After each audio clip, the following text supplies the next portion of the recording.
তাহলে হয়তো এটা করছে যে আমি এটা করব, এবং এটা নিশ্চয়ই এটা আওয়ামী লীগের জন্য এই মুহূর্তে অস্বস্তি। এখন আজকে খবর কাগজে যেটা পড়লাম যে বিএনপি এই ইজতেমা হয়ে যাওয়ার পরে তারপরে বিএনপি এদেরকে ঠ্যাঙাবে।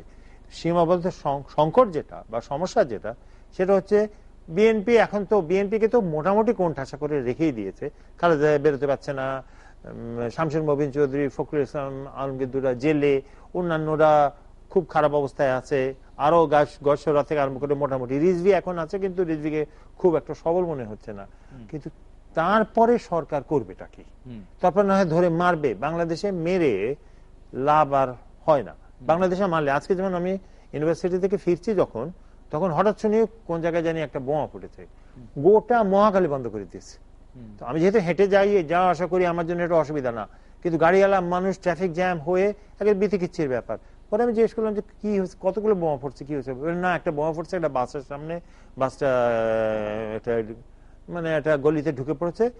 অর্থাৎ খুব কমে, স্বল্প পরিশ্রমে বিশৃঙ্খলা তৈরি করা যাচ্ছে। এইটা বিএনপির পক্ষে যাচ্ছে, এইটা আওয়ামী লীগের বিপক্ষে যাচ্ছে। আফসার ভাই, আপনি যেমন সাধারণ মানুষের সঙ্গে দুই একবার আপনার দেখা হয়েছে, কথা হয়েছে, আমরা মানে আমাদের রিপোর্টাররা কথা বলেছে, আমি নিজে কথা বলেছি, সাধারণ মানুষ আসলে সত্যিই চায় যে এই অবস্থার অবসান ঘটুক। তো সেই ক্ষেত্রে সাধারণ মানুষের দুটি ভাবনা আছে, যেটি একটি আপনি বললেন যে সরকার এই সমাধানটি করুক। তো সরকারের সমাধানের ক্ষেত্রে সাধারণ মানুষের দুটি ভাবনা আছে, যেটি বলছিলাম। এক হচ্ছে যে সরকার দরকার হলে খুব শক্ত হাতে দমন করুক, অথবা সরকার কোন একটা সমঝোতায় আসুক। আপনি কোনটি সাজেস্ট করবেন, আপনি কোনটি সম্ভাব্য মনে করেন? আমার মনে হয়, আমি এই বিষয়ে আলাপ করতে গেলে যে আপনার লোকরা যারা কথা বলেছে এবং আমি যা কথা বলেছি একই সংবাদ পেয়েছি, তাহলে এটা প্রতিষ্ঠিত মানুষের যে এক হচ্ছে যে কঠোর সরকার হবে, একেবারে নিশ্চিত যে সরকার ইচ্ছে কঠোর হবে। এখন কঠোর হচ্ছে না, কিন্তু সরকারকে বসতে হবে। কতবার সরকার কঠোর হবে? এখন আমাদের দেশে এইটা আমি ওইভাবে বলি যে খুব কম লোক লাগে ঝামেলা করতে। আমাদের জীবনে তো ঝামেলা করার অভিজ্ঞতা আছে। তো আমাদের সময় তো ৭১ চিন্তা করুন, এই ঢাকা শহরে একটা জায়গায় বোমা ফাটিয়ে সারা দুনিয়াকে কাঁপানো গিয়েছিল। তো এইরকমটাকে খুব স্কেলটাকে কমিয়ে নিয়ে এসে দুটো বোমা ফাটালে এখন মানুষের মধ্যে আতঙ্ক সৃষ্টি হয়ে যাচ্ছে। তাই যদি হয়, সরকার কতটা থামাতে পারবে? এটা আমার কাছে মনে হয়েছে যে এই মুহূর্তে এটা খুবই খারাপ লাগছে শুনতে সরকারের, যে সরকারের স্বার্থেই আলোচনায় অন্তত বসা উচিত, সরকারের স্বার্থেই। এবং মানুষ এটা চায়, মানুষ বিএনপিকে চায় না। আমি বুঝি না কেন আওয়ামী লীগ এখন 1 বছর পরে এসে এই রিস্টার্ট নিচ্ছে না। নির্বাচন করো, দেখো বিএনপি তুমি কয়টা ভোট পাও। কারণ বস্তুতপক্ষে মানুষের মধ্যে, আমি যে কথাটা শুনছিলাম যে ওই যে বোমা মেরে যে অটোকে মেরেছে, এটা প্রচন্ড ভাবে মানুষকে আঘাত করেছে। এটা অন্য কোনো কিছু বেশি, একটা ব্যক্তিকে যখন সংবাদে চলে আসে এবং তার সংসারের কথা আসে, যেটা ভেঙে যাবে, ধ্বংস হবে, একটা বোমা খেয়ে পুড়ে যাওয়ার জন্য, এরকম সুযোগ তো আর আওয়ামী লীগ কম পাবে। আচ্ছা, এই একটা এতে আওয়ামী লীগ কথা বললে আওয়ামী লীগ আরো সবল হবে। কিন্তু আওয়ামী লীগের মধ্যে যদি এই আওয়ামী লীগের নেতৃবর্গ যেভাবে গালি দিচ্ছেন, তাতে তো মনে হচ্ছে না তারা আগ্রহ ছিল। এবং আজকে খবরটা পড়লাম যে 2019-এর আগে নির্বাচন নয়, তো 2019 পর্যন্ত আমাদেরকে একটু স্বস্তি কে দেবে? তো সরকার যদি কঠোর হতে চায়, মানে এটা যদি সাধারণ মানুষ এরকম বলছিলেন যে দরকার হলে জরুরি অবস্থা দিক, দরকার হলে 144 ধারা দিক পুরো ঢাকা শহরে, আমাদের অবস্থা স্বাভাবিক করে তুলুক, আমরা পণ্য পরিবহন করতে পারছি না, সেটা করলে সরকারের কি লাভ কি ক্ষতি হবে বলে আপনি মনে করেন? আমি এটা জানি না, কারণ যেটা হচ্ছে যে সরকার তো 2-1 দিনের মধ্যে বোধহয় একটা বড় সমাবেশ করবে। তো দেখা যাচ্ছে সরকার নিয়মের মধ্যে পড়ছে না। তারা যদি এখন বলে এই যে বিরোধী দল পারমিশন পায়নি ডিএমপি থেকে, কিন্তু আমরা পারমিশন চেয়েছি, আমরা পারমিশন পেয়ে গেছি, এটা কিন্তু সরকারের পক্ষে লাভজনক হবে না। আমরা 1 লক্ষ 2 লক্ষ 5 লক্ষ লোক দেখে অভ্যস্ত। এতে আমাদের মানে সরকারের প্রতি যে কোনো একটা মানে আলাদা করে কোনো কিছু তৈরি হবে তা না। যেটা সরকারের জন্য সংকট, সেটা হচ্ছে যে সরকারের পথগুলো কিন্তু সীমিত হয়ে যাচ্ছে। সরকার খালেদা জিয়াকে জেলে দেবে প্রায় সার্টেন, আমার তার তো মনে হচ্ছে খালেদা জিয়াকে জেলে দেবে। খালেদা জিয়াকে জেলে দেওয়া এটা কি সরকারের পক্ষে ভালো হবে? বাংলাদেশে কোন নেতা আজ পর্যন্ত ইতিহাসে, আমি তো ইতিহাসই পড়াই, সে কোনোদিন দোষী হয় না, সে কোনোদিন দোষী হয় না। আপনি নেতাদের তালিকা দেখে দেখেন, কোন তালিকা কোনোদিন। তো খালেদা জিয়াকে যদি জেল দেয়, খালেদা জিয়ার কপাল বড় হবে। কপাল মানে তাকে জেলে দিয়ে কোনো লাভ হবে না রাজনীতির, বরং তার জেলে দিলে অসুবিধা। তো যদি বিচার হয় তাহলে খালেদাকে ছেড়ে দিলে খালেদা জিয়ার সুবিধা। তো এই অবস্থায় কেন এই কনফ্রন্টেশনে কেন আওয়ামী লীগ যেতে চাইছে আমি ঠিক বুঝতে পারছি না। কারণ অনেক সহজ হবে একটা নির্বাচন করে অনেক সবলভাবে এদেরকে নিজের ঘরের মধ্যে ঢোকানো। বিএনপির যে মুভটা দেখা যাচ্ছে যে বিএনপি বলছে যে তাকে, যে বেগম জিয়া বলছেন যে তাকে অবরুদ্ধ করে রাখা হয়েছে, সরকারের পক্ষ থেকে বলা হচ্ছে যখন তালা খোলা হচ্ছে তখন তো তিনি যাচ্ছেন না। তো বিএনপির পক্ষ থেকে আসলে বেগম জিয়ার মুভটা কি, বেগম জিয়া কি আসলে আরো অনেক দিন তার কার্যালয়ে থাকতে চান? মানে তিনি বেগম জিয়া গত 1 বছর ধরে নানা জিনিস চেষ্টা করেছেন এবং কোনোটা খুব যে একটা সফল হয়েছেন সেটা বলা যায় না, কিন্তু বেগম জিয়া এখন দেখছেন তিনি ঘরে বসে থাকলে তিনি সবচেয়ে সফল। অর্থাৎ ঘটনাটা তো আওয়ামী লীগ ঘটাচ্ছে, বেগম জিয়া তো কিছু ঘটাচ্ছে না। আর ওই একটা 2-5টা বোমা হয়তো তার ক্যাডার দিয়ে করছে, এটা তো পয়সা দিয়ে করাচ্ছে। বাংলাদেশে পয়সা দিয়ে আমরা যারা মানে রিপোর্টিং করেছি, স্ট্রিট রিপোর্টিং করেছি বিশেষ করে, আমরা জানি কয় টাকা লাগে বোমা ফাটাতে। তো সেই ক্ষেত্রে খালেদা জিয়ার লাভটা কি হচ্ছে? সমস্ত লাভগুলো কিন্তু আওয়ামী লীগই তাকে দিচ্ছে, তাকে আটকে রেখেছে, তাকে বেরোতে দিচ্ছে না। একদিক থেকে তার মন্ত্রীরা বলছে যে তিনি তো মুক্ত, তার রক্ষার জন্য। এটা মানুষ খাচ্ছে না যে তার রক্ষার জন্য এটা করে রেখেছে, তার রক্ষার জন্য ট্রাক বসাতে হয়েছে, তার জন্য এগুলো করতে হয়েছে, এগুলো বাজে কথা। তো সরকার এবং সরকারের যারা সভাসদ আছেন তারা যেটা মোটামুটি জনগণের সামনে দিচ্ছেন যে এটা আওয়ামী লীগের বিএনপির একটা ঝগড়া, খুব নিম্নমানের একটা ঝগড়া হচ্ছে, এই ঝগড়ার কারণে আমরা ক্ষতিগ্রস্ত হচ্ছি। ওই রাজা রাজায় যুদ্ধ লাগে, উলখাগড়ার প্রাণ যায়, এখন এই হচ্ছে অবস্থা। তো মানুষ এই পরিস্থিতিতে অবস্থানে মানুষ কেন সমর্থন জানাবে? মানুষ সমাধানটা চায়, মানুষ সমাধানটা চায়। আমাদের সাথে ডক্টর সলিমুল্লাহ খান এসেও যোগ দিয়েছেন। আমরা একটা বিরতি নিয়ে ফিরছি, আবার আফসান চৌধুরী এবং ডক্টর সলিমুল্লাহ খান আপনার সাথে কথা বলতে। আজকে বাংলাদেশে ডক্টর সলিমুল্লাহ খান আসছেন আমাদের সঙ্গে। ডক্টর সলিমুল্লাহ খান, আমরা বিরতির আগে জনাব আফসান চৌধুরীর কাছে জানতে চাইছিলাম যে এই যে অবরুদ্ধ থাকলেন বেগম জিয়া, বা বলছেন যে তিনি অবরুদ্ধ আছেন এবং ঢাকা সহ সারা দেশে অবরোধ কার্যক্রম রয়েছে বেশ, আজকে 6ষ্ঠ দিন, তো এর মাধ্যমে বিএনপি কি অর্জন করলো? আপনি যদি আপনার পরিপ্রেক্ষিত থেকে একটু বলেন, বা কি অর্জন করতে চাইছে, কি অর্জন করতে পারবে বলে আপনি মনে করছেন? না, বিএনপির বিরুদ্ধে যে প্রধান অভিযোগ গত 1 বছর ছিল সেটা হচ্ছে নিষ্ক্রিয়তার। তাকে বলা হচ্ছিল তারা একটা ফোনি ওয়ার চালাচ্ছে, যে আমরা যেমন ধরেন সর্বশেষ যে ঘটনা ঘটলো গাজীপুরে, তো তখন মির্জা ফখরুল ইসলাম আলমগীর বললেন যে আমরা বৃহত্তর আন্দোলনের স্বার্থে গাজীপুর ছেড়ে দিলাম। তো এখন বৃহত্তর আন্দোলন বলতে যদি 5ই জানুয়ারির এটাকে আমরা ধরে নেই, এটা ঠিক। আমি আফসান ভাইয়ের কথা পুরো শুনতে পাই নাই, কিন্তু আপনার চেহারা দেখে যা মনে হচ্ছে তাতে আপনি খুব সন্তুষ্ট মনে হচ্ছে না।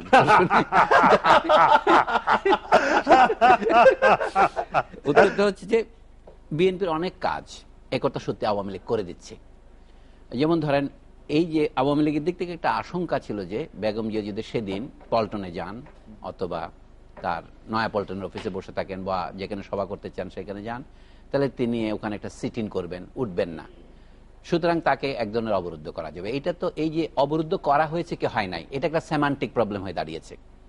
অর্থাৎ তাকে তার স্বাধীনতা সীমিত করা হয়েছে, পূর্ণ অবরোধ।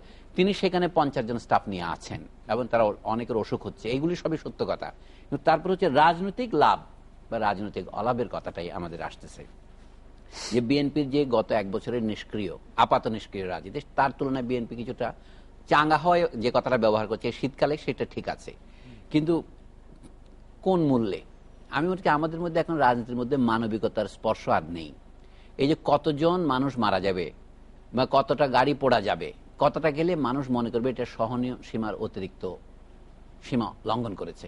আমাদের মনে আছে তাজরিনের অগ্নিকাণ্ড, কতজন মারা গেছে, অথবা রানা প্লাজায় নিহতের সংখ্যা কত, এটা নিয়ে নানা রকমের স্পেকুলেশন হয়েছিল, সংখ্যা লুকিয়ে ফেলা হচ্ছে, এটা হচ্ছিল।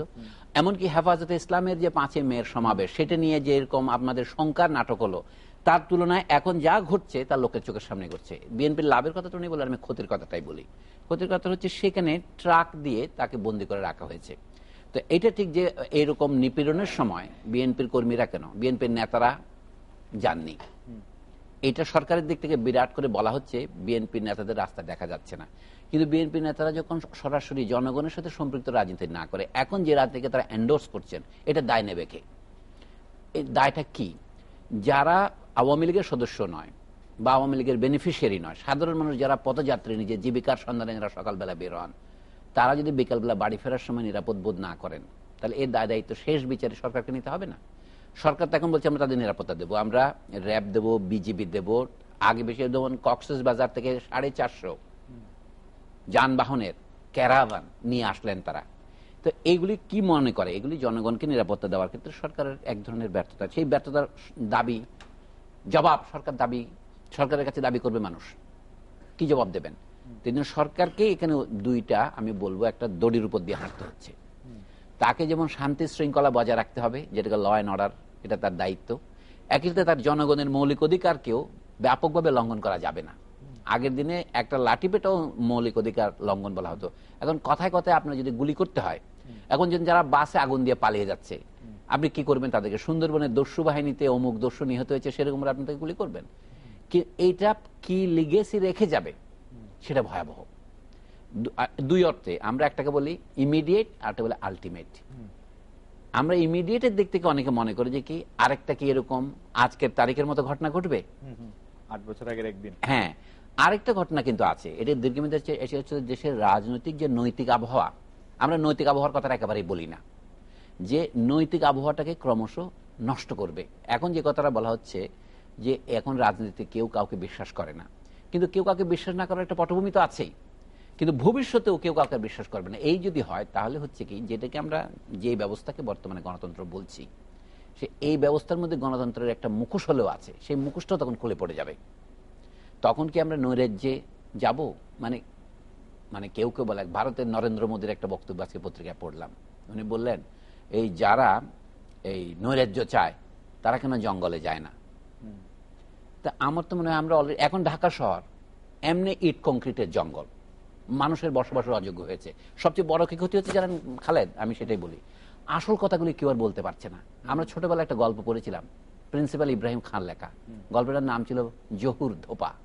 সেই ধোপাকে যখন কাপড় দেওয়ার সময় ক্ষমা করে দিতে বলেছিল, তখন সে বলেছিল কি, আমি আপনাকে ক্ষমা করেই দিয়েছি, বলে হাসরের দিন পরের বিরুদ্ধে অভিযোগ করতে করতে যখন সমস্ত সময় ফুরিয়ে যাবে, তখন মাবুদের কাছে আসল কথা বলার ফুরসত পাবো কোথায়?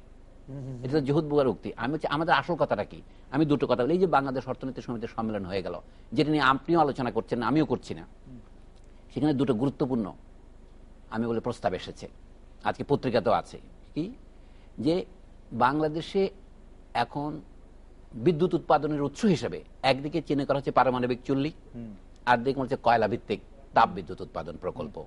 এই দুটোই কিন্তু বিশ্বের যে প্রবণতা তার বিপরীত।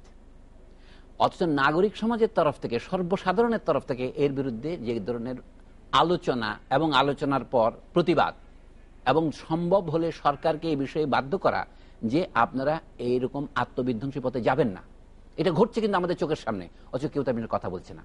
সুন্দরবনের শেলা নদীতে দুর্ঘটনা হয়েছে তাই আমাদের যেরকম মাথা ব্যথা, কিন্তু কি রামপাল অথবা কি যেমন ধরেন কক্সবাজারে মহেশখালীতে যে তাপবিদ্যুৎ প্রকল্পের জন্য সরকার জমি অধিগ্রহণ করে একেবারে সবকিছু করে ফেলেছে, মাথার বাড়িতে কোনো জন্য প্রতিবাদ নেই।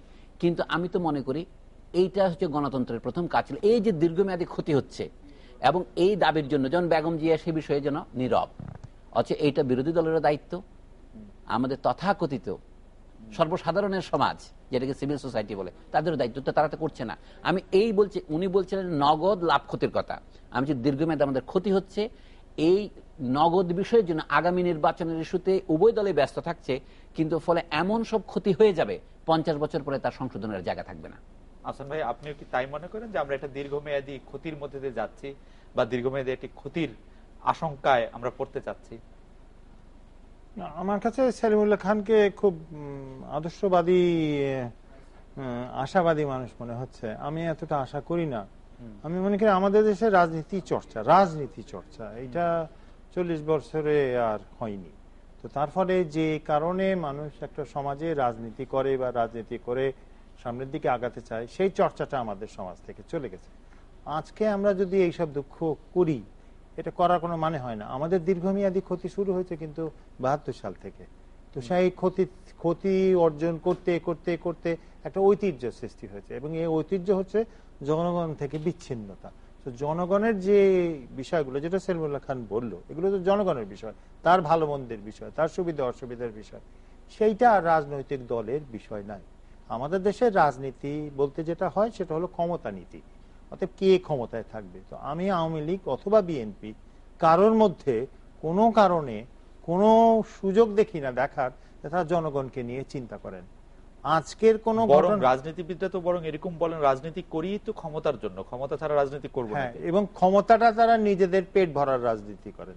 তো সেটাকে রাজনীতি বলতে এখন আমার অসুবিধা হয়, যেহেতু আমি ইতিহাস পড়াই, আমি রাজনীতি আর এটাকে বলবো না, আমি অন্য কোনো একটা শব্দ প্রয়োগ করে বলবো যে উনাদের অসুবিধা খুব একটা হচ্ছে না।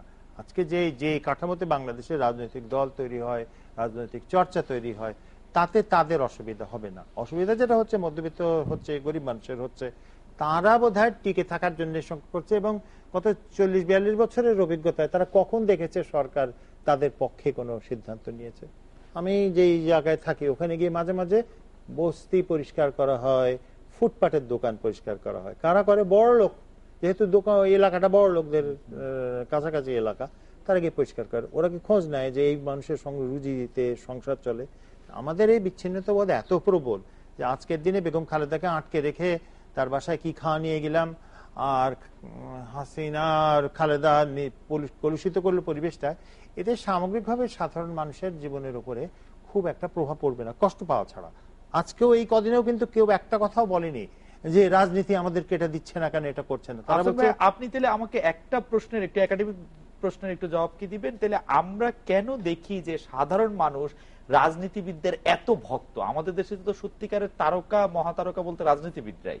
হ্যাঁ, আমাদের দেশের তো এই যে এইটার কারণটা কি? আপনি বলতেছেন তাদের সাথে যদি এতই বিচ্ছিন্নতা বোধ থাকে, তাহলে তারা কেন তাদের এত ভক্ত, এত কাছাকাছি? আমার মনে হয় এই কয়েকদিনে সবচেয়ে বড় তারকা যেটা নিয়ে বাংলাদেশের মানুষ, শহরের মানুষ পরিচয়, সেটা হচ্ছে রুবেল। রুবেল এখন যদি খেলতে না পারে, এটা জনগণ মনে করে এটা তার ক্ষতির জায়গা। বা কয়েকজন মহিলা যে লিখেছেন যে না, হ্যাপির অবস্থানটাও আমাদের দেখতে হবে।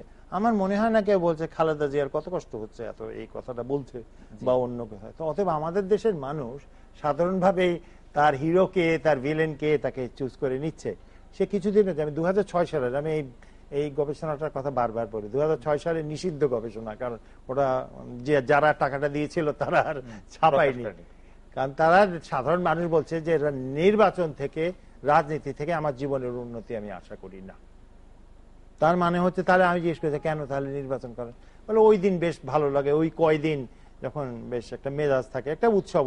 কিন্তু আসলে আমি আবারও আপনার কাছে আসবো, আমি একটু বিরতির আগে 2 মিনিট ডক্টর সলিমুল্লাহ খানকে, আপনি কি মনে করেন যে জনগণ আসলে এতটা বিচ্ছিন্নতা বোধ করে তাদের রাজনৈতিক নেতৃবৃন্দের প্রতি? আমি তো দেখি যে জনগণ আসলে এক ধরনের ভক্তিও পোষণ করে, তারা চায়ও, ভালোবাসে, তারা তারকা মনে করে। রুবেলের কথা যদিও ডক্টর আফসার চৌধুরী বললেন, কিন্তু আমি তো দেখি যে আসলে রাজনীতিবিদদেরকে মানুষ না ভালোবাসে। আচ্ছা সেলিমুল্লাহ, তোমার টাইম নিচ্ছি না, ভালোবাসে না তা না, বাট ঠিক যেভাবে রুবেল বা এরকমের চিন্তা করে ওই রকম ভাবে চিন্তা করে। কারণ তার সে এত বোকা না যে সে বুঝবে না যে আমি যদি রাজনীতিবিদের উপরে নির্ভর করে আমার জীবনযাত্রা উন্নয়ন বা টিকে থাকার জন্য আমি টিকতে পারবো। আফসান ভাই হচ্ছেন অনেক উপরতলার মানুষ, তিনি উপর থেকে দেখেন, পার্সপেক্টিভ বলে একটা কথা আছে তো। আমি মাটির একটু কাছাকাছি থেকে যা দেখি, একটা আমি ঘটনা দিয়ে বলি। এই যে একটা আওয়াজ উঠেছিল না 8 বছর আগে, যে 2 নেত্রীকে বিদায় করতে হবে, হ্যাঁ, আপনার ইংরেজিতে মাইনাস বলেন, আমি বিয়োগী বললাম বাংলায়। কিন্তু তারপরে কি হলো, যে কারণে তত্ত্বাবধায়ক সরকার 3 মাসের জায়গায় 2 বছর থাকলেন, কিন্তু 2 বছর পরেও তারা নির্বাচন দিলেন। 2 কারণে দিতে পারেন। একটা হচ্ছে কি তারা খুব ভালো দেশপ্রেমিক, তাই দিয়েছেন। আর হচ্ছে তারা বাধ্য হয়েছেন। আমি দ্বিতীয় উক্ত কারণটাকেই মনে করি সঠিক, অথবা সঠিকের কাছাকাছি। তার মানে কি কারণে তারা 2 নেত্রী যাদের বলেছিলেন, একজনকে দেশের বাইরে পাঠিয়ে দিয়েছিলেন, আরেকজনকে সাব জেলে আরো দীর্ঘক্ষণ রেখেছিলেন, শেষ পর্যন্ত তাদের কাছে তারা ক্ষমতা ফিরিয়ে দিতে বাধ্য হলেন। এক প্রকারে তাদের যে কোনো একজনকে দিলে তাদের কাছে দেওয়া, আমি ধরে নিলাম। এটা কি কারণে হলো? এটা এই যে তথাকথিত বহু নিন্দিত জনগণ, তাদের কোনো না কোনো রকমের উপস্থিতি প্রমাণ করে। একেবারেই তাদের দিক থেকে কোনো চাপ না থাকতো, তাহলে অনেক সময় চাপ থাকা সত্ত্বেও আমরা দেখেছি, দক্ষিণ আমেরিকায় দেখেছি, চিলিতে দেখেছি, সেখানে অনেক দিন ধরে আর্জেন্টিনায় দেখেছি, সেখানে এক ধরনের অর্ধ সামরিক সরকার ছিল। আমাদের এই সরকারকে তখন কি বলা হবে? এটা তো অদ্ভুত ফর্মুলা সরকার ছিল। এটা হলো সেনা সমর্থিত তত্ত্বাবধায়ক সরকার। এটা ঠিক সামরিক আইন জারি করে নাই। এবং আমাদের সেনাপতি তৎকালীন জেনারেল মঈন সাহেব বলেছেন যে আমি তো সামরিক শাসন জারি করা থেকে বিরত ছিলাম, এটা তো আমার কৃতিত্ব। আমি সেই কৃতিত্বের সত্ত্বেও তিনি যে সন্তর্পণে শেষ পর্যন্ত ক্ষমতা হস্তান্তর করলেন 2 বছর পরে, তা কিন্তু শুধুমাত্র আপনি যদি মনে করেন যেটা জাতিসংঘের চাপে করেছে বা বিদেশের চাপে করেছে সেটা পূর্ণ সত্য হবে না। জনগণের একটা চাপ ছিল। আমি এখনো মনে করি জনগণের চেহারা বদলাতে পারে। জনগণ সিনেমা স্টারদের নিয়েও চিন্তা করে। আমাদের সামাজিক হিরোর কথা যখন উনি বললেন, স্বাধীনতার আগে পর্যন্ত আমাদের হিরো ছিল কারা? রাজনীতিবিদরা। মৌলানা ভাসানী, মানে আমাদের গরিব জনগণের তিনি ছিলেন হিরো। বঙ্গবন্ধু শেখ মুজিবুর রহমান হিরো, এদের কথা না বললেও চলে। তার আগেও শেরে বাংলা ফজলুল হক প্রথম বাঙালি মুসলমান যিনি বাংলার প্রধানমন্ত্রী হলেন। এইভাবে আমরা হিরোদের দেখেছি। বাংলাদেশ স্বাধীন হওয়ার পর হিরো একটু বদলে গেল রাজনীতিবিদদের বাইরে। বিচিত্রা বলে একটা পত্রিকা ছিল, সরকারি অর্থে চালাতো, এটা আমাদের অনেক বন্ধুরা চালাতেন। সেখানে খবর হলো একবার দেখি লুঙ্গি পরা এক ডাক্তার আমন ধানের চারা রোপণ করছেন, বোরো ধানের চারা রোপণ করছেন। এই ডাক্তারের নাম জাফরুল্লাহ চৌধুরী। এই যে নতুন হিরো আসতে লাগলো, আমরা হিরো পেলাম স্যার ফজলে হাসান আবেদ, আমরা পেলাম ডক্টর ইউনুস। এই যে নতুন ধরনের হিরো আসছে, এখন এদের সাথে রাজনীতিবিদদের পার্থক্যটা কি? সমাজে 19 শতাব্দীতে বাংলাদেশে কোনো রাজনীতি ছিল না। তখনকার হিরো ছিল ঈশ্বরচন্দ্র বিদ্যাসাগর, তিনি ছিলেন শিক্ষাবিদ, বই লেখক। এবং এরপরে হিরো হলো আমাদের রবীন্দ্রনাথ ঠাকুর, আমাদের হিরো হলেন নজরুল ইসলাম। কিন্তু তারপরে হিরোদের ধারণ বদলে গেল, রাজনীতিবিদ হলো। এই জন্য কখনো যখন রাজনীতি থাকে না তখন সাহিত্যিকরা হিরো হয় সমাজের। আমাদের সমাজে এখন হিরো হয়েছে ডক্টর ইউনুস, আমাদের শিক্ষক আব্দুল্লাহ আবু সাইদ, এই টাইপের মানুষেরা। ভবিষ্যতে আমি বললাম আফসান চৌধুরী বা আপনিও হয়তো হিরো হতে পারেন। এই যে এটা কি জন্য সাংবাদিকরাও হিরো হতে পারে। কাজে আপনি রুবেলের কথা বললেন, সেই জন্য সসম্মানেই বলছি, এটা দুটো তুলনীয় জিনিস নয়। মানুষ কি কারণে কি, যারা অনেক ধরনের সিনেমা পত্রিকা পড়ে, আগে চিত্রালী পূর্বাণী পত্রিকা, তো সেখানে হিরো জরিপ হতো। হিরো শব্দের অর্থ এখানে আরেক রকমের। আপনি যখন সিনেমা দেখেন তখন কারো কারো হিরো টারজান। আমাদের বাচ্চাদেরকে আমরা কি পড়াচ্ছি এখন? স্পাইডারম্যান তাদের হিরো, এই ম্যান সেই ম্যান, সারা রকমের ম্যান থাকে। কিন্তু তারপরেও আমি যে রাজনীতি যতদিন পর্যন্ত আছে ততদিন পর্যন্ত রাজনীতিবিদরা হিরো থাকবে। যদি রাজনীতি না থাকে, আমি কথাটা এইভাবে বলি, সংস্কৃতির দুইটা সংজ্ঞা আমরা পাই।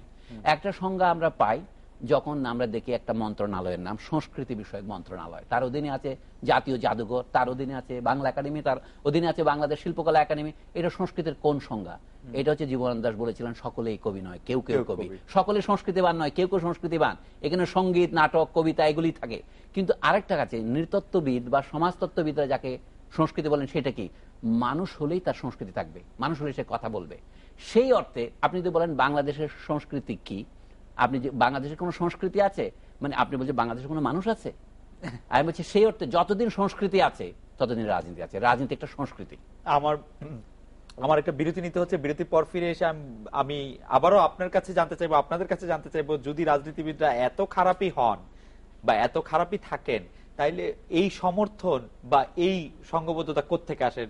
আসুন যদি আপনি যদি শুরু করেন বিষয়টি নিয়ে, আমরা এটা বিরতি নিয়ে ফিরছি। আমি যদি আজকের 8 বছর আগের একদিনের কথা আবার স্মরণ করি, যেটি ডক্টর সলিমুল্লাহ খান স্মরণ করিয়ে দিলেন, যে আমরা আসলে রাজনীতিবিদদের বাদ দিয়ে যে একটি সুশীল সমাজের, আমি যদি বলি পরিকল্পনা মাফিক একটি সরকার, একটি আদর্শ রাষ্ট্র করার যে পরিকল্পনা হয়েছিল, সেটি আসলে ব্যর্থ হয়েছিল। এত ভালো ভালো কথা বলেও আসলে তাদেরকে ফিরিয়ে আনতে হয়েছিল জনগণেরই চাপে। সেটি কেন হয়েছিল? জনগণ কেন আবার রাজনীতিবিদদেরই প্রবল প্রতাপে ফিরিয়ে আনতে চাইলেন? রাজনীতিবিদদেরকে উপর আস্থা সীমিত, মানে সুশীল সমাজের উপরে আস্থা আছে, এটা ভাবার কোনো কারণ নেই।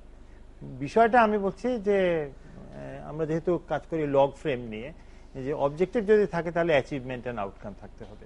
তো আমি কিছুতেই, আমাকে কেউ করিয়ে দিলে আমি খুব খুশি হব যে এইটার কারণে বাংলাদেশের অর্থনৈতিক, সামাজিক ইত্যাদি আউটকাম হয়েছে অবজেক্টিভ। সেই দিক থেকে রাজনীতিবিদরা দাবিটা করতে পারবে না, কোনো গবেষক এটা বলবে না। যেই বিষয়টা দাঁড়াচ্ছে সেটা হচ্ছে যে তার বদলে কে করতে পারবে। আপনি যদি গত 40 বছরের উন্নয়নটা দেখেন তাহলে দেখবেন এটা কিন্তু প্রাইভেট সেক্টর। প্রাইভেট সেক্টর মানে কর্পোরেট ব্যবসায়ী প্রতিষ্ঠান, সাধারণ মানুষই করে। সবচেয়ে বড় হচ্ছে কৃষক সমাজ। আমার মনে আছে আমি 1988-তে যখন বিবিসির জন্য রিপোর্টিং করছি, তখন একেবারে পরিষ্কার বলে দেওয়া হচ্ছে যে ভাই এটা তো আর টেকানো যাবে না, এরকম কথা বলা হচ্ছে। টিকেছে। এটা কিন্তু কেউই বলবে না যে এটা রাজনীতিবিদদের জন্য টিকেছে, এটা কৃষকের জন্য টিকেছে। দ্বিতীয়বার যখন বন্যাটা হয়েছে, সেই বন্যা 96 তো বোধহয় হয়েছে। আমার কাছে মনে হয় এই বিভাজনটা আমরা করতে পারি না, কারণ আমাদের ভাবনায় থাকে যে এখানে রাষ্ট্র আছে, রাষ্ট্রের সরকার থাকবে, সরকার পরিচালনা করবে, আমরা তার নীতিতে চলবো। এখন মোটামুটি এই ভাবনাতে চলে। আমার সুশীল সমাজ বলতে যারা বোঝায়, তাদের ভাবনা, যারা রাজনীতি করে তাদের ভাবনা থেকে আলাদা না।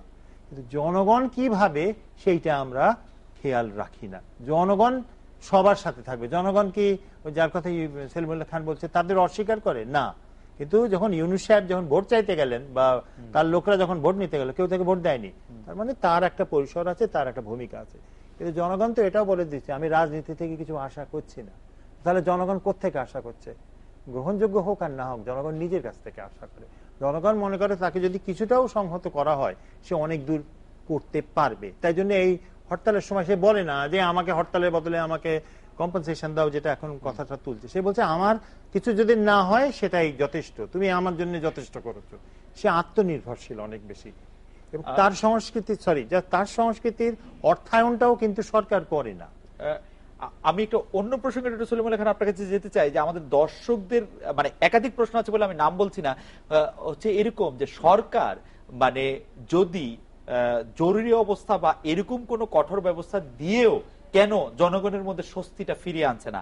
আবার একই প্রশ্ন আছে যে সরকার কি জনগণের এত দুর্ভোগ দেখা সত্ত্বেও শুধু ক্ষমতা আঁকড়ে থাকার জন্যই ক্ষমতা আঁকড়ে থাকছে? এই দুটি বিষয়টা যদি আপনি একটু মিলিয়ে বলতেন। অনেকগুলি প্রশ্নই আসছে। আপনি জানেন কলকাতায় একটা পত্রিকা আছে আনন্দবাজার, জি, এটা 1921 সন থেকেই চালু হয়েছে। সেই পত্রিকার সম্প্রতি দেখেন বাংলাদেশের ঘটনা নিয়ে সম্পাদকীয় লিখেছে, যেটা আমি দেখতে পাচ্ছি এখন খুব প্রচারিত হচ্ছে। সে সম্পাদকীয়তে দুটো লক্ষ্য করার বিষয়। তারা বলছে বাংলাদেশে এখন প্রায় জরুরি অবস্থা জারি করা হয়েছে, জরুরি অবস্থার মতোই তাদের মতে। এবং আরেকটা জিনিস তারা ইচ্ছা করে প্রভোকেটিভ করেন, বাঙালি মুসলমানদের নাম তারা সবসময় ভুল বানানে লেখেন, ভুল উচ্চারণে লেখেন, সেটা এখনো করে চলেছে। যেমন আমাদের বর্তমান প্রধানমন্ত্রী শেখ হাসিনা নামে অভিহিত হতেই পছন্দ করেন, সেটা আনন্দবাজার অজানার কথা নয়। তারা কন্টিনিউয়াসলি লিখবে হাসিনা ওয়াজেদ, এখনো লিখেছে, এই সম্পাদকীয় তো লিখেছে। কলকাতা যে আমাদের এখানকার মনোভাব বোঝে না তা নয়, এটা ইচ্ছে করে করে। তাদের গোটা সম্পাদকীয়টাই আমি বলবো প্রতিক্রিয়াশীলতায় আপাদমস্তক পূর্ণ। প্রমাণ দেই, জেনারেল এরশাদ যখন ক্ষমতায় এসেছিলেন তখন সেই পত্রিকায় সুনীল গঙ্গোপাধ্যায় চাকরি করতেন, তিনি এখন মারা গেছেন। তিনিও সংবাদে লিখেছিলেন, ইনি রাইফেলের আগায় প্রজাপতি নিয়ে গোলাপ ফুল নিয়ে ক্ষমতায় আসছিলেন, এটা কথা লিখতেন। আর এই জন্য বাংলাদেশের রাজনীতি সম্পর্কে অপরের কথার থেকে না এসে আমরা নিজেদের কথায় আসি। আমাদের জনগণ রাজনীতিবিদদের সমস্ত ত্রুটি সত্ত্বেও তাদের কিছুটা হলেও সহ্য করেন, পছন্দ করেন। কেন করেন? এটার জন্য আমার একটু প্রেসিডেন্ট জন এফ কেনেডির কথা বলতে হবে। কেনেডি আপনি জানেন অন্যান্য প্রেসিডেন্টের চেয়ে একটু বেশি প্লে বয় টাইপের ছিলেন এবং তাকে লোকে পছন্দ করত। তো তিনি তার একটু আগেও সেখানে আরেকজন প্রেসিডেন্ট ছিলেন এবং থাকেন। সেই সময় কিউবাতে বিপ্লব হয়েছিল। তার আগের প্রেসিডেন্ট যিনি ছিলেন তিনি নাকি বলেছিলেন যে ওখানে যে লোক আছে ফুলজেন্সিও বাতিস্তা, বলে হি ইজ আ বাস্টার্ড। তো উনি বলেন কি, but he is our bastard. কথাটা খেয়াল রাখতে হবে। আমি যে আমাদের রাজনীতিবিদদের সম্পর্কে জনগণ সবকিছু বলার পরে আওয়ার রাজনীতিবিদ এটা বলে, এই যে আমাদের বলতে পারা হতে পারে, এটা গুরুত্বপূর্ণ বিষয়। আর রাজনীতিতে আমি বলি একটা উদাহরণ দেই, সাধারণ ব্যুরোক্র্যাট, সাধারণ ডিপ্লোম্যাট আর রাজনীতিবিদের পার্থক্য কি? আপনি আমাকে 1 মিনিট সময় দেন, আমি বলি। জন কেনেথ গলব্রেথ একজন বিখ্যাত অর্থনীতিবিদ, তিনি মিল্টন ফ্রিডম্যানের বিরুদ্ধে লড়েছেন। তিনি হার্ভার্ড বিশ্ববিদ্যালয়ের অধ্যাপক ছিলেন। কেনেডি যখন রাষ্ট্রপতি হলেন 1960-এ, তখন তিনি তাকে ভারতে রাষ্ট্রদূত নিয়োগ করেছিলেন, মার্কিন রাষ্ট্রদূত। এবং তার আমলেই ভারত চীন যুদ্ধ হয় 1962 সনে। সেই সময় একটা ক্ষুদ্র ঘটনা, কেনেডি তাকে নিয়োগ করে বলতেন যে এই হচ্ছে আমার শ্রেষ্ঠ অ্যাম্বাসেডার। উনি একটু পণ্ডিত লোক, অনেক লম্বা ছিলেন। তিনি তার স্ত্রী ক্যাথরিন এবং তারা ভারতকে ভালোবেসেছিলেন এবং ওই যুদ্ধের সময়, চীনের বিরুদ্ধে যুদ্ধের সময় ভারতকে তারা সাহায্য করেছেন। ফলে পাকিস্তানের কিছু লোক তাদের বিরুদ্ধে খেপে গিয়েছিল। 1962 সনের পরে 63 সনের দিকে কোনো একদিন, কেনেডি তখনও বেঁচে আছেন, তখন পাকিস্তানের মোল্লা মৌলবীরা এই অ্যাম্বাসেডারের বিরুদ্ধে মিছিল বের করে। মিছিল বের করে তিনি একটা ধর্মদ্রোহিতার কাজ করেছেন। কি ধর্মদ্রোহিতার কাজ? তিনি আমাদের পয়গম্বরের নামে তার বিড়ালের বাচ্চার নাম রেখেছেন। তো কাহিনীটা কি? আহমেদাবাদ বলে একটা শহর আছে গুজরাটে, মুসলিমদের একটু উপস্থিত আছে। সেখানে একবার বেড়াতে গেলেন, তাকে তার বাচ্চাদেরকে একটা ছোট্ট 1.5 মাসের বিড়ালের বাচ্চা উপহার দেওয়া হয়। ইংরেজিতে যাকে কিটেন বলে, ক্যাট নয়। সেইটা শহরটার নাম আহমেদাবাদ। তখন বাচ্চারা বিড়ালটার নাম রেখেছে আহমেদাবাদ। কিন্তু আমেরিকানরা যা করে, ডেভিডকে ডেভ বলে, ছোট করে এটার নাম দিয়েছে আহমেদ। তিনি বিড়ালের বাচ্চার নাম আহমেদ রেখেছেন। এটা কিভাবে খবর পত্রিকায় প্রকাশিত হয়ে গেছে? তখন পাকিস্তানে তাদের আমেরিকান এম্বাসিতে হামলা হয়, 10 জন আমেরিকান ডিপ্লোম্যাট এবং সোলজার আহত হয়, গাড়ি উল্টিয়ে দেয়, জিপ। তখন তিনি যে সমাধান করলেন আমি সেটাই বলি। তখন তিনি সাথে সাথে দিল্লিতে জন কেনেথ গলব্রেথ ডাকলেন পাকিস্তানের অ্যাম্বাসেডরকে, বলে ভাই এইটা কিন্তু আমাদের এটা বিড়াল নয়, আমি এইটাকে বিড়ালের বাচ্চা বলি, নামটা রেখেছে আমাদের বাচ্চারা, এটা আমি স্বীকার করি যে যদি তোমাদের দেশের অ্যাম্বাসেডর আমেরিকায় থাকতেন আজকে এবং তার কুকুরের নাম যদি জিসাস দিতেন, তাহলে তোমরাও বা আমরাও একই আচরণ করতাম। কাজে এটা আমাদের ভুল হয়েছে, আমি বিড়ালের বাচ্চাটার নাম বদলে গুজরাট রাখলাম। এবং উনি বলেন তারপরে মনে রাখবেন এই নাম আমাদের পয়গম্বরের অনেক নামের মধ্যে এই নামটাও একটা নাম বটে, কিন্তু সেটা আমাদের খেয়াল ছিল না। কিন্তু এই শহরটা 1411 খ্রিস্টাব্দে সুলতান আহমেদ শাহ এটা স্থাপন করেছিলেন, তার নামে এই শহরের নাম হয়েছে, এটা আমরা বুঝি না। তখন তিনি অব্যাহতি পান। তারপরে তিনি পাটনা বিশ্ববিদ্যালয়ে একটা বক্তৃতা দিতে আসেন। সেখানে তার বক্তৃতার শেষে সাংবাদিকদের মধ্যে অনেক লম্বা একজন সাংবাদিক দেখে বললেন কি, মিস্টার অ্যাম্বাসেডর, উঠে দাঁড়ালেন, আমি একটা কথা বলতে চাই। বলে বলুন। কথাটা কি? বলে আমার নাম আহমেদ, আমি একজন মুসলমান, আপনার ব্যাখ্যায় আমি সন্তুষ্ট। এই প্রবন্ধটা জন কেনেথ গ্যালব্রেথ লিখেছেন, নাম দিয়েছে the feline side of diplomacy. এটা তার অ্যাম্বাসেডার জার্নাল নামক বই, যেটা 1969 বের হয়, তাতে ছাপা আছে। তাতে আমি বলছি যে ইনি যদি এরকম ডিপ্লোম্যাট, এরকম রাজনীতিবিদ না হতেন, তাহলে কিন্তু একটা বিরাট ডিজাস্টার হয়ে যেত। আমি শেষ পর্যায়ে বলবো রাজনীতিবিদরাই রাজনীতিকে রক্ষা করতে পারে। কিন্তু ডক্টর সলিমুল্লাহ খান, আপনি যদি মানে খুব সংক্ষেপে বলতেন যে আফসান চৌধুরী কিন্তু আমাদের যারা রাজনীতি আছেন তাদেরকে রাজনীতিবিদ স্বীকার করতে রাজি না। তিনি বলছেন যে এরা আসলে রাজনীতি করছেন না, এরা এক ধরনের ক্ষমতার লোভী, নিজের পেট ভরানোর কথা বলছেন। তিনি তাদের অন্য নাম দিতে চান, উনি রাজনীতিবিদই বলতে চান না। এই বিষয়টি আপনি কি বলবেন? আমাদের রাজনীতিবিদরা রাজনীতিবিদ হতেই কোয়ালিফাই করে না। আচ্ছা, কথা হচ্ছে পেশাদার রাজনীতিবিদ যারা, মানে আমরা বুঝি প্রফেশনাল রেভলিউশনারি, তারাও এক ধরনের রাজনীতিবিদ। কিন্তু যখন রাজনীতিতে একটা স্থিতাবস্থা বিরাজ করে, তখন রাজনীতিতে কিছু দৈনন্দিন কার্যকলাপ আছে, যেমন আমাদের আমলাতন্ত্রে আছে, সামরিক বাহিনীতে আছে। সেরকম নানা কোয়ালিটির রাজনীতিবিদ থাকবে। এক একটা যখন ইতিহাসে যুগ পরিবর্তন হয়, চিরকাল সবসময় একরকম থাকে না। আমাদের ধরেন স্বাধীনতা আন্দোলনের সময় এক ধরনের রাজনীতিবিদ ছিল, আর এখন তো আমাদের দেশের নিজেদের মধ্যে এই শ্রেণী সংঘাতের রাজনীতি। এখন দেখা যাবে কি যাদেরকে মিডিওকার বলা হয়, এখন জিনিয়াস রাজনীতির সময় নয়, এখন হচ্ছে মিডিওকার রাজনীতিবিদদের। কবে নাগাদ আবার জিনিয়াস রাজনীতিবিদদের সময় আসবে? মহাত্মা গান্ধীর সময় এসেছিল, ধরেন শেখ মুজিবের সময় এসেছিল। না না, ভবিষ্যৎ কখন আসবে? হ্যাঁ, যদি আপনি অনেকে বলতেছে কি এখন আমাদের দেশে আর কোনদিন চিরদিন ইতিহাস ছিল, এখন আর ইতিহাস থাকবে না। অনেক লোক আগে মনে করতো কি পুঁজিবাদের আগে সামন্ততন্ত্র ছিল, সামন্ততন্ত্রের আগে দাসতন্ত্র ছিল, এখন পুঁজিবাদের পর আর কোনো পরিবর্তন হবে না। এখন সারা পৃথিবীতে বড় লোকেরা বই লিখতেছে না এন্ড অফ হিস্ট্রি বলে, কিন্তু এন্ড অফ হিস্ট্রি বলে কিছু আসলে নেই। যারা ইতিহাস সম্পর্কে সামান্যতম ধারণাও রাখেন তারা জানেন ইতিহাসের মধ্যে গতিপথ পরিবর্তিত হয়, ইতিহাসের শেষ বলে কিছু নেই। ইতিহাসের শেষ বলে কিছু নেই আফসান চৌধুরী? না, আমার কাছে যেটা মনে হয়, এটার সঙ্গে কম মানুষই মানে একমত হবে, সেটা হচ্ছে যে আমাদের দেশে বা আমাদের রাষ্ট্রে একটা বিভাজন হয়েছে। এর মানে এই না যে লোকজন রাজনীতিবিদদের ফেলে দিচ্ছে, তা তো নয়। কারণ রাষ্ট্র ক্ষমতা তো রাজনীতিবিদদের হাতে, রাষ্ট্র ক্ষমতা যতদিন থাকবে রাজনীতিবিদরাই থাকবে। কিন্তু এই 42 বছরে রাজনীতিবিদরা একদিন এসে বলুক যে আমাদের এটা একটা বড় একটা অর্জন। এবং যেহেতু আমি নিত্যদিন যাদেরকে সাধারণ মানুষ বলা হয় তার সঙ্গে আমি আলাপ করি আমার গবেষণার কারণে, আমি 6টা-7টা গবেষণা জিনিস করছি, মানুষের এটা নেই। মানুষের জীবনের রাজনীতি, আমার মনে হয় গ্রামে গেলে বা ঢাকার বাইরে গেলে বোঝা যেত রাজনীতিরও বিভিন্ন প্রকাশ রয়েছে। আমরা যাদেরকে রাজনীতিবিদ বলছি তারা মোটামুটি ঢাকা কেন্দ্রিক ক্ষমতাবান রাজনীতিবিদ। গ্রামে নতুন ধরনের রাজনীতিবিদ তৈরি হচ্ছে, গ্রামের সংস্কৃতিটা অনেক পাল্টাচ্ছে, সেই পাল্টানো সংস্কৃতিতেই তারা সবল হচ্ছে। এবং আমি কালকে একটা স্টকহোম ইউনিভার্সিটির একটা পিএইচডি স্টুডেন্ট আমার কাছে এসেছিল, আমি বলছি যে তুমি ওয়েজের লিস্টটা দেখো যে শ্রমিকের মজুরি বাড়ছে কিনা।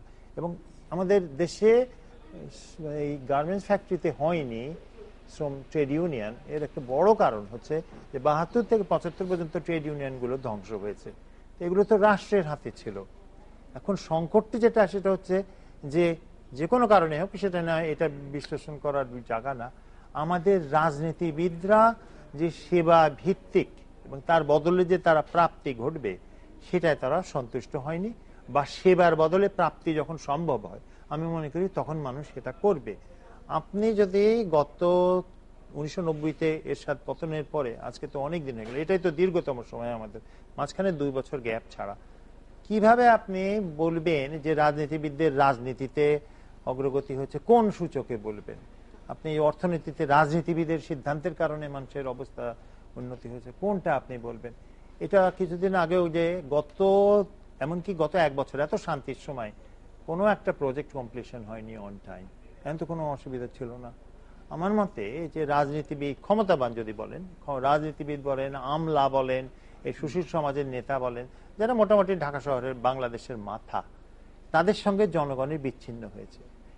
আপনি বলছেন যে বিচ্ছিন্নতা বোধই আসলে আমাদের ডক্টর সলিমুল্লাহ খান, আমরা একদম শেষ মিনিট 40 সেকেন্ড আপনার কাছে শুনবো। আপনি এই বিষয়ে কোনো দ্বিমত বা কোনো কিছু যুক্ত করতে চান কিনা? এখানে দ্বিমত করার কিছু নাই। আমি বলছি যে রাজনীতিবিদরা শেষ বিচারে জনগণের প্রতিনিধি।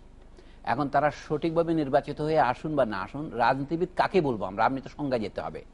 রাজনীতি সম্পর্কে যে অনেক জানে তাকে আপনি রাজনীতি বিজ্ঞানী বলতে পারেন, কিন্তু রাজনীতিবিদ কথাটার মধ্যে যদিও বা জ্ঞানের কথা আছে, কিন্তু এখানে প্রশ্ন হচ্ছে প্রতিনিধিত্বের প্রশ্ন। আমাদের যে ধরনের গণতন্ত্র, এটাকে বলে প্রতিনিধিত্ব ভিত্তিক গণতন্ত্র, তাই না, রিপ্রেজেন্টেটিভ ডেমোক্রেসি। শেষ পর্যন্ত যদি আপনি রাজনীতিতে, যদি যারা রাজনীতির মূল মালিক, আমাদের সংবিধানে যাদের বলা হয়েছে সার্বভৌমত্বের মালিক জনগণ, কিন্তু জনগণ সবাই মিলে 16 কোটি লোক একসাথে একটা সভায় বসে কনগ্রিগেট করতে পারে না। তাহলে তাদেরকে অবশ্যই যে পদ্ধতিতেই হোক, পদ্ধতির মধ্যে ত্রুটি আছে আমি জানি, সরিষার মধ্যে ভূত আছে, কিন্তু তারপরেও এছাড়া আমাদের ভিন্ন কোনো পথ নেই।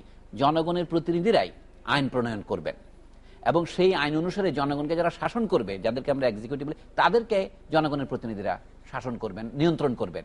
নিয়ন্ত্রণটাই হচ্ছে আসল কথা।